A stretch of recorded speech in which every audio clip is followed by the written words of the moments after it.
Selamat datang di channel Simar Imam. Sembari mendengarkan tinggalkan like dan komentarnya bosku.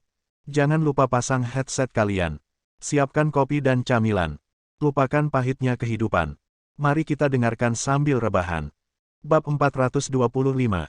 Setengah jam kemudian, kami sampai di klinik. Waktu saat ini adalah jam 8.40 pagi. Ketika semua pasien datang dari jauh, Tuan Dong akan mengarahkan mereka ke dokter. Masih ada 10 atau 20 menit lagi, jangan terburu-buru. Faktanya, semua peralatan dan dekorasi fasad klinik ditangani oleh Ren Dongguo. Meskipun saya sangat percaya padanya, ini adalah karir saya, dan ini adalah pertama kalinya saya berada di sini. Anda juga harus melakukan kunjungan yang baik, karena setiap orang memiliki pemikirannya masing-masing, dan tidak mungkin untuk sepenuhnya memenuhi keinginannya. Setelah turun dari mobil, Ren Yuro masih sedikit khawatir. Ketika dia pergi ke klinik yang diubah dari salon kecantikan, dia merasakan jantungnya mencapai titik terendah. Benar saja, seperti yang dikatakan Mes Gu, tidak ada siapa-siapa. Keranjang bunga dan papan nama yang ditempatkan terlebih dahulu menandakan bahwa sebuah klinik telah dibuka di sini. Namun, hal itu tidak menarik perhatian siapapun. Toko-toko di sekitarnya semuanya sibuk. Pejalan kaki yang lalu lalang berlalu begitu saja dengan tergesa-gesa tanpa ada hentinya. Dia membuka mulutnya beberapa kali untuk bertanya, tetapi setelah memikirkan perilaku Ye Tianzong, dia menelan kata-kata terakhir yang keluar dari mulutnya. Ikuti dia menuju pintu. Pada saat ini, mobil lain berhenti, dan Ren Dongguo serta Zhang Chunqin keluar. Datanglah ke pintu bersama-sama. Satu setelah lainnya. Lebih banyak orang datang. Su Tiantian, Xiao Mei dan Huan Huan keluar dari 3 mobil mewah. Tuan Ye. Melihat semua orang datang, Gu segera melangkah maju dan berteriak dengan hormat. Meskipun Gu adalah seorang perawat di sini, dia tetap menjadi konsultan Zhang Chunqin. Tanpa dukungan mereka, kami pasti tidak akan bisa berkembang seperti sekarang ini. Dalam hatinya, Ye Tianzong hanyalah orang bodoh dan tidak memiliki identitas lain. Sekarang, melihat Nona Gu bertingkah seperti budak, mengangguk dan membungkuk kepada Ye Tianzong, dia merasa marah pada Nona Gu, dan segera berkata dengan marah, "Bukan Nona Gu, apakah Anda begitu menghormati Ye Tianzong ini? Dia membuka klinik rusak ini. Sudah lama diiklankan, tetapi sekarang tidak ada satu pasien pun. Jika Anda ingin belajar keterampilan medis, saya dapat membantu Anda memperkenalkannya. Misalnya, suami saya sangat baik. Bagaimana menurutmu?" Ngomong-ngomong soal Chunqin ini masih bersandar pada Ren Dongguo seperti burung kecil, terlihat seperti pasangan serasi. Faktanya, perasaan inilah yang diimpikan Ren Dongguo selama ini. Namun, sekarang jelas bahwa dia menggunakan dirinya sebagai tameng. Masalah ini juga melibatkan Ye Tianzong, yang membuatnya sedikit canggung. Namun, Gu tidak tertarik dengan hal ini, dia mengetahui kemampuan dan kemampuan Ye Tianzong dengan sangat baik. Mampu membantu Ye Tianzong sudah cukup baginya. Tidak apa-apa, saya hanya ingin melakukan sesuatu dengan Tuan Ye. Menjadi perawat kecil itu menyenangkan. Saya tahu keterampilan medisnya dengan baik. Pada titik ini, Gu tampak malu, mengangkat kepalanya, memandang Ye Tianzong, dan bertanya dengan suara rendah, "Hanya saja, Tuan Ye, apa yang terjadi dengan tamu ini sekarang?" Masih ada 10 atau 20 menit lagi. Meski jam buka sudah terlewat, bukan berarti pasien tidak datang ke dokter. Lagi pula, setiap orang punya urusan masing-masing. Bagaimana bisa begitu tepat waktu dan supermarket tidak buka untuk berbelanja? Ye Tianzong merasa puas. Tidak terpengaruh sama sekali. "Hehe. Tidak ada satupun pasien, kenapa kamu meminta kami datang dan menemuimu? Apakah kamu memperhatikan kegagalanmu? Meskipun perjanjian kita untuk 1 bulan, tidak peduli seberapa banyak aku memikirkannya, kamu akan gagal." Setelah beberapa hari, tidak ada satu dokter pun. Apalagi mempengaruhi, aku khawatir Anda bahkan tidak bisa ke dokter. Klinik Tianjin Siang tidak dapat mencapai omset 1 juta pun pada hari itu. Su Tiantian selesai berbicara sambil tersenyum. Xiao Mei di samping mengikuti ejekan itu dan berkata, "Sepertinya Ye Tianzong memanggil kita ke sini hari ini bukan untuk melihat betapa kuatnya dia, tetapi untuk memberitahu kita bahwa dia mengakui kegagalan. Yang disebut pembukaan berarti menutup dan mengakui kekalahan. Nah, maka kamu tidak akan bersama Yuro di masa depan, kan?" "Tiantian, Xiao Mei, bagaimana kamu bisa mengatakan itu? Mari kita lihat dulu, lihat dulu." Huan Huan memiliki kepribadian yang relatif baik, Di saat yang sama, dia masih mengingat dengan jelas pemandangan mendebarkan di hutan purba, dan dia sangat berterima kasih kepada Ye Tianzong di dalam hatinya. Meskipun dia tahu bahwa hasilnya adalah kegagalan, dia tetap tidak ingin melihat Ye Tianzong kesepian, jadi dia mencoba yang terbaik untuk mencegahnya. Apa yang kamu lihat? Lihat udaranya, ayo kita tiupkan angin ke sini. Masa pembukaan sudah lewat. Kalau tidak ada pasien, tidak akan ada pasien. Su Tiantian bertekad. Dia tidak sabar untuk mengusir Ye Tianzong. Ini adalah tren di hatinya.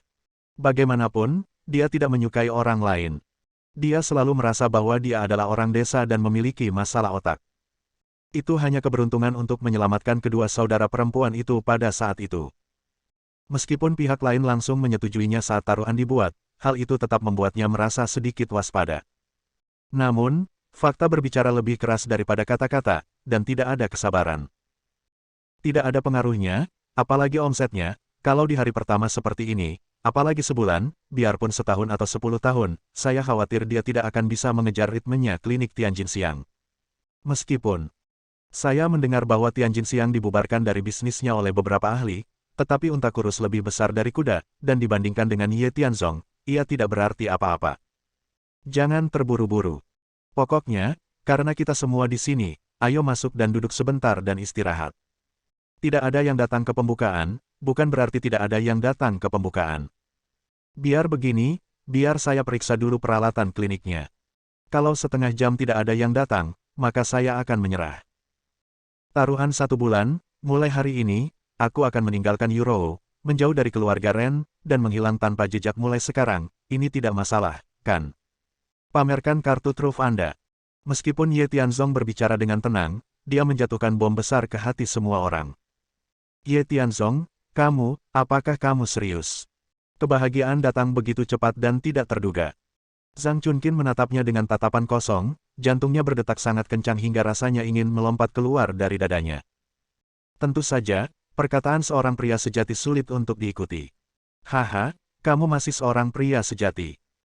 Su Tiantian mencibir, menyilangkan tangan di depan dada, dan berkata dengan tenang, tidak apa-apa, karena kamu telah mengatakan semua itu, maka kami akan memberimu wajah ini dan masuk untuk beristirahat, tetapi itu hanya akan bertahan selama setengah jam paling lama. Ketika setengah jam habis, jika tidak ada pasien, atau kami tidak melihat tanda-tanda pengaruhmu, maka taruhan kami akan segera berlaku. Bibi, kamu membawa buku registrasi rumah tangga, kan? Dia memandang Zhang Chunqin. Zhang Chunqin terkejut sesaat, lalu bereaksi, menepuk tas tangan itu, dan berkata dengan percaya diri, saya membawanya sejak lama untuk mereka bercerai kapan saja. Sepertinya saya membawa barang yang benar hari ini. Euro akan segera pergi ke biro urusan sipil bersamanya. Kami sedang menjalani prosedur perceraian di biro tersebut. Anda juga hadir pada saat taruhan dan menyetujuinya. Saya rasa Anda tidak keberatan. Zhang Chunqin tahu. Anak perempuan ini sekarang memiliki landasan emosional tertentu terhadap pihak lain, meskipun dia tidak tahu bagaimana hal itu bisa terjadi. Tapi setidaknya, semua pikirannya harus dihentikan, jika tidak, angin musim semi akan bertiup lagi. Ren Yuro berhenti bicara. Jelas sekali, Ye Tianzong sudah kehabisan akal. Sekarang saya bertahan saja, apalagi setengah jam, bahkan setengah tahun, saya khawatir tidak akan mengubah fakta yang sudah ada. Setelah pertaruhan selesai, Su Tiantian akan membawa kakak tertuanya untuk menemuinya. Ini adalah keinginannya selama 18 tahun. Ketika dia akhirnya bisa mencapainya, dia tiba-tiba mundur. Alasan utamanya adalah dia masih tidak mau dipisahkan dari Ye Tianzong. Aku sudah lama terbiasa bergaul akhir-akhir ini, tapi saat kami tiba-tiba harus berpisah, aku benar-benar tidak bisa melepaskannya. Apa yang kamu inginkan sebagai balasannya? Yuro, apakah kamu tidak ingin bertemu dengan kakak? Apakah kamu tidak ingin menyingkirkannya? Aku tidak peduli, kita banyak sekali di sini, kamu harus menyetujui permintaan kami. Su Tiantian tahu bahwa apa yang dipikirkan Ren Yuro bukanlah karena dia menyukai orang lain, tetapi karena dia memiliki temperamen yang lembut dan tidak ingin bertengkar dengannya. Sebagai sahabat yang baik, dia tidak boleh berusaha membantu dan tidak memberi Ye Tianzong kesempatan untuk berbalik. Dia segera datang dan menanyakan serangkaian pertanyaan, yang membuat Ren Yuro kewalahan. Akhirnya, setelah memikirkannya, dia menghela nafas dan mengangguk dan berkata, baiklah, jika taruhannya berlaku, saya bersedia memenuhinya, tapi saya punya satu permintaan, dan itu adalah setelah Tianzong benar-benar meninggalkan rumah kami, klinik ini akan menjadi miliknya. Selain itu, kami akan memberinya uang untuk hidup dan menetap. Jangan khawatir, jangan khawatir. Kamu tidak perlu membayar untuk ini, aku yang akan membayarnya. Keluarga Su Tiantian kaya, baginya, selama dia bisa menyingkirkan si bodoh ini, hal-hal lain tidak menjadi masalah. Oleh karena itu, dia segera menyela, dan Ren Yurou langsung kehilangan kesabaran. Setelah perjanjian dibuat, atas undangan Nona Gu, semua orang pergi ke toko untuk beristirahat. Ketika Ren Dongguo berjalan ke depan, dia dengan sengaja memperlambat langkahnya dan berjalan berdampingan dengan Ye Tianzong. Dia mencoba merendahkan suaranya dan bertanya, Tianzong, sepertinya ada yang salah dengan masalah ini. Jika saya ingat dengan benar, pada saat itu waktu kamulah yang meminta Laodong untuk membawa pasien-pasien itu ke dokter hari ini, tapi saat itu sudah lewat jam 8 dan hampir jam 9. Kenapa tidak ada satupun dari orang-orang itu yang datang? Apakah ada yang salah dengan rencanamu? Lihatlah situasinya sekarang. Mereka agresif, dan jika kita tidak memikirkan cara, kemungkinan besar itu akan terjadi. Datanglah ke sana pada jam 9. Masih ada sekitar 10 menit, jangan terburu-buru. Kapan aku pernah mengecewakanmu dengan pekerjaanku? Jangan khawatir, semuanya akan baik-baik saja dan semuanya akan baik-baik saja. Kata-kata Ye Tianzong meyakinkan. Ren Dongguo, yang pada awalnya masih sedikit gugup, segera merasa lega dan berjalan ke dalam toko dengan senyum lebar tanpa berkata apa-apa lagi. Ye Tianzong mengikuti dari dekat dan datang ke toko. Ada deretan sofa besar, dan semua orang duduk di sana. Melihat sekeliling, sebagian besar lingkungannya bergaya segar, kantor, ruang konsultasi, tata letak, dan semuanya tertata sempurna. Bab 426. Saya dapat memberitahu. Untuk mempersiapkan klinik ini, Ren Dongguo bekerja keras. Segala usaha yang saya sia-siakan untuknya tidak sia-sia, selangkah demi selangkah, saya berubah dari orang yang sakit dan tidak berguna menjadi presiden kamar dagang dengan kekuasaan yang sangat besar. Apalagi menurut Ye Tianzong, ini baru langkah awal, jika perlu bisa keluar dari Linceng, pergi ke ibu kota provinsi, atau bahkan go internasional. Tentu, makanan perlu dimakan sedikit demi sedikit, dan segala sesuatunya perlu dilakukan langkah demi langkah. Meskipun Nona Gu adalah pelindung sekte bintang malam, dia juga memegang posisi tinggi di toko kecantikan. Tapi sekarang, dia hanyalah seorang perawat kecil di klinik Ye Tianzong. Karena ada tamu di sini, wajar saja jika dia menyajikan teh dan air. Saya awalnya berpikir bahwa dia pernah menyendiri dan mungkin tidak terbiasa melakukan hal-hal seperti pelayan. Namun, Ye Tianzong tidak perlu memberikan terlalu banyak instruksi, dia sibuk menyiapkan teh, kue, buah-buahan, semuanya diatur, dan mengundang semua orang untuk mencicipinya. Ye Tianzong tidak menjelaskannya sebelumnya, tapi dia mengaturnya dengan sangat baik, dia secara pribadi membawanya dan membuatnya, semuanya dilakukan dengan tertib dan teratur. Lihat adegan ini. Zhang Chunqin bahkan lebih marah lagi. Bagaimanapun, di matanya, Ye Tianzong adalah karakter yang lebih rendah. Sekarang, dia sebenarnya berani menggunakan Zhang Chunqin seperti ini, beberapa kali dia ingin berdiri dan membantu berbicara, namun pada akhirnya dia dihentikan oleh Ren Dongguo. Dia punya hak untuk mengejek Ye Tianzong sebelumnya, tapi sekarang dia ingin terlibat dalam urusan manajemen klinik orang lain, yang jelas tidak pantas. Itu saudara perempuan Su Tiantian. Kecuali Huan, Su Tiantian dan Xiao Mei sedang duduk kokoh di Diaoyutai, menunggu waktu untuk bercerai sebagai pasangan muda. Dengan cara ini, sahabat akan bebas kembali, dan dia dapat menjalankan urusan selanjutnya. Waktu berlalu menit demi menit. Semua orang menikmati kue-kue dan menunggu waktu berakhir. Satu-satunya orang yang merasa cemas adalah Ren Yurou. Bahkan Ren Dongguo merasa lega dan menyeruput teh dengan menyilangkan kaki. Ayah, apakah kamu lega? Ren Yurou tidak dapat menahan diri untuk tidak mengeluh bahwa dia tidak dapat menghadapi Ye Tianzong. Dia khawatir tindakan apapun yang dia lakukan akan menimbulkan reaksi balik dari ibu dan saudara perempuan baiknya. Oleh karena itu, dia hanya bisa menaruh harapannya pada Ren Dongguo. Dia sekarang memiliki suara yang cukup. Mungkin, dia dapat membantu menghadapinya dan membawa segala sesuatunya berkembang ke arah yang lebih baik. Oleh karena itu, dia diam-diam mendatangi Ren Dongguo dan bertanya dengan suara rendah. Mengenai pemikiran Ren Yurou, Ren Dongguo sangat jernih, tapi dia tidak panik sama sekali. Dia melambaikan tangannya sedikit dan berkata sambil tersenyum, tidak apa-apa.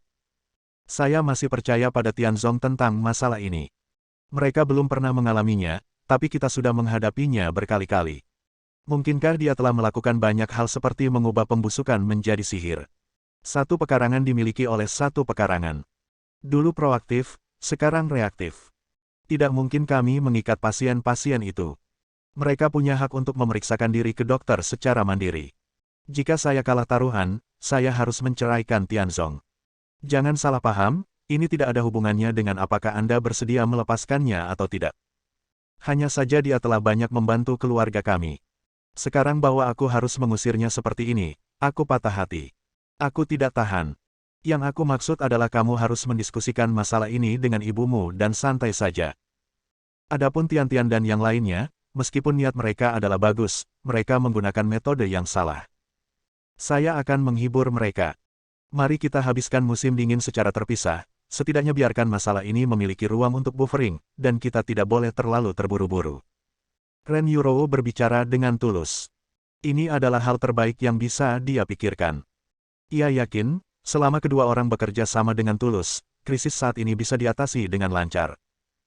Akar penyebab semua ini adalah keraguan-raguan dan keraguannya sendiri, jadi dia memutuskan untuk berbicara panjang lebar dengan Ye Tianzong. Selain itu, mereka ingin membawa Ye Tianzong ke Gua Jembatan 18 tahun yang lalu untuk menjelaskan situasinya saat itu. Saya harap kita tidak mempunyai dendam terhadap satu sama lain. Mungkin saja dua orang bisa menjadi sepasang kekasih. Namun hal tersebut tidak dapat dicapai dalam semalam, melainkan perlu dilakukan selangkah demi selangkah. Itu tidak perlu. Yurou, aku sangat percaya pada Tianzong, dan kuharap kamu juga bisa mengendalikannya. Jangan ragu. Kau tahu, dia tidak pernah bertempur tanpa persiapan. Setelah mengatakan itu, Ren Dongguo juga sengaja memalingkan wajahnya ke samping, tidak mau terlalu banyak membicarakan masalah ini dengan Ren Yurou. Begitu saja, bahkan secercah harapan terakhir pun hancur. Kepercayaan Ren Dongguo pada Ye Tianzong sudah terlalu jauh. Cepat atau lambat, dia akan menderita, tapi dia tidak melakukan apa-apa, dia hanya bisa melihat situasi berubah dan bertindak sesuai dengan itu. Waktu berlalu menit demi menit, yang disebut setengah jam berlalu dalam sekejap mata, dan hanya tersisa 3 menit terakhir. Semua kue telah dimakan. Setelah Su Tian-Tian mengedipkan mata, dua wanita lainnya juga berdiri. Sebelum saya mengatakan lebih banyak, Zhang Chunqin tidak dapat menahannya. Dia berkata dengan penuh semangat, baiklah, semuanya, ini hampir waktunya. Masih banyak hal yang harus saya lakukan di toko kecantikan saya. Sepertinya tidak akan ada satu pasien pun di sini. Sekalipun ada, itu bukan untuk Anda. Perjanjian tersebut tidak akan membawa dampak positif apapun. Dengan kata lain, taruhan sudah mulai berlaku. Yurou, kamu boleh menceraikan Ye Tianzong. Ini masih dini dan Biro Urusan Sipil belum pulang kerja. Ayo pergi. Dikatakan. Zhang Chunqin mendekat, memeluk Ren Yurou, dan berkata dengan mendesak. Bu, kamu. Ren Yurou masih sedikit ragu-ragu, tetapi Ye Tianzong berkata, Bu, jangan khawatir. Saya, Ye Tianzong, menepati janji saya. Begitu waktunya tiba, saya pasti akan menyerah. Tidak peduli apakah itu menceraikan Yurou atau memintaku melakukan apapun, aku akan melakukannya. Aku menerimanya dengan senang hati. Tapi intinya, bukankah kita masih punya waktu 3 menit dari setengah jam yang baru saja kita sepakati? Tidak perlu terburu-buru, karena tes sudah habis, lalu bangun dan regangkan ototmu lalu berjalanlah. Setelah mengatakan ini, Ye Tianzong memandang Gu, yang selalu berperilaku baik dan tidak tersenyum, dan memerintahkan, bagaimana dengan itu, Nona Gu, tolong siapkan beberapa peralatan medis untuk saya. Oh, omong-omong, ambillah rekening dicatat di sebelah situasi keluarga pasien, dan situasi keluarga pasien dipahami dengan jelas. Jika keluarga miskin, mereka hanya akan menerima biaya ambang batas nominal. Jika mereka benar-benar miskin, tidak ada uang yang akan dikenakan. Dan bagi mereka yang memiliki latar belakang keluarga yang kuat, ingatlah.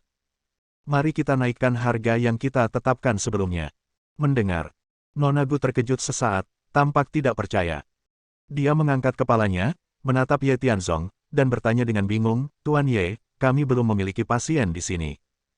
Sepertinya tidak masuk akal untuk mengeluarkan peralatan ini, bukan? Masuk akal, tentu saja masuk akal. Sebelum Ye Tianzong dapat berbicara, Su Tian-Tian, yang berdiri di dekatnya dan mencibir, tidak dapat menahan tawa dan berkata, kamu dapat merawat udara, kamu juga dapat merawat bunga dan pohon di dekatnya. Orang bodoh melakukan sesuatu, bisakah orang normal mengerti? Lagi pula, masih ada 3 menit. Bibi, kita tidak terburu-buru. Jika kita kalah, kita harus membiarkan dia yakin akan kekalahannya, agar tidak mengatakan bahwa kita menindas orang lain. Ini baru sekitar jam 9, dan Biro Urusan Sipil belum akan tutup. Lagi pula, toko kecantikan Anda adalah bisnis besar, jadi jika Anda pergi ke sana nanti, seharusnya tidak ada banyak masalah. Paling buruk, semua kerugian akan ditanggung oleh saya, dan saya akan membiarkan saudara perempuan saya yang lain mengurus bisnis Anda. Bagaimana menurut Anda? Zhang Chunkin merasa sangat nyaman mendengar kata-kata Su Tiantian. Semua aspek dipertimbangkan. Selain itu, dia juga ingin melihat Ye Tianzong keluar rumah. Menurutnya, semua yang terjadi di keluarganya semua disebabkan oleh orang bodoh ini. Begitu dia pergi, saya yakin semuanya akan baik-baik saja. Oke. Demi Tiantian, saya akan menunggu 3 menit lagi. Jika waktunya habis, jangan beri aku waktu sedetik pun, biarkan putriku segera menceraikanmu. Setelah mengatakan itu, Zhang Chunkin duduk. Su Tiantian dan yang lainnya berjalan bolak-balik, dan bahkan mencibir dengan cara yang aneh. Sayang sekali klinik bagus itu dirusak seperti ini. Pintunya terbuka, tapi tidak ada yang datang ke dokter. Lihatlah dekorasi dan perlengkapannya. Sungguh tidak berdaya jika baja yang bagus tidak dapat digunakan pada bilahnya. Ketika saya melihat ke belakang, setelah tempat ini tutup, saya ingin memiliki toko ini. Sepertinya bisnis yang bagus untuk menjual pakaian dan memulai bisnis. Saya tidak bisa membiarkan lokasi yang bagus menjadi sia-sia. Su Tiantian dan Xiao Mei bernyanyi bersama. Ini membuat Ye Tianzong tidak berdaya. Jika saya tahu bahwa kedua orang ini adalah serigala bermata putih, saya seharusnya tidak menyelamatkan mereka sejak awal. Mereka terus mengatakan bahwa semua ini agar Ren Yurou bisa memiliki suami yang baik. Jika itu benar-benar masalahnya, lupakan saja, tapi itu memberi Ye Tianzong perasaan bahwa mereka punya agenda lain untuk menceraikan dia dan Ren Yurou. Mes, Gu, bersiaplah. Kamu akan sibuk untuk sementara waktu. Kali ini adalah pelatihan tangan dan kaki Anda. Jika Anda bergerak cukup cepat dan dapat tetap sibuk, saya akan mempertimbangkan apakah akan benar-benar mempekerjakan Anda. Ye Tianzong tidak terlalu memikirkannya, dia menunggu sampai masalah hari ini selesai. Dia memandang Mes, Gu dan memesan. Meskipun ada jutaan pertanyaan di benak Nona Gu, masalahnya telah mencapai titik ini dan tidak ada gunanya berpikir terlalu banyak. Bagaimanapun, Ye Tianzong seringkali tidak bertindak sesuai dengan akal sehat ketika melakukan sesuatu. Jika Anda dapat berspekulasi tentang dia dengan pikiran orang normal, itu tidak akan menyebabkan sekte seperti Paviliun Tiansu runtuh dalam sekejap. Jadi, setelah dia mengangguk setuju, dia berbalik dan berjalan menuju Wunai. Faktanya, dia sudah mempersiapkan hal-hal ini sebelumnya. Dia awalnya sangat ambisius dan berharap untuk mengikuti Ye Tianzong untuk melakukan sesuatu yang hebat, tetapi pada akhirnya, tidak ada yang datang untuk waktu yang lama. Mungkinkah ini ujian bagi diri sendiri, untuk mengasah karakter? Namun, jika dipikir-pikir, Zhang Chunkin dan yang lainnya sangat agresif di sini, bagaimana mereka bisa mengolok-olok masa depan mereka sendiri? Tidak mengerti. Bersambung.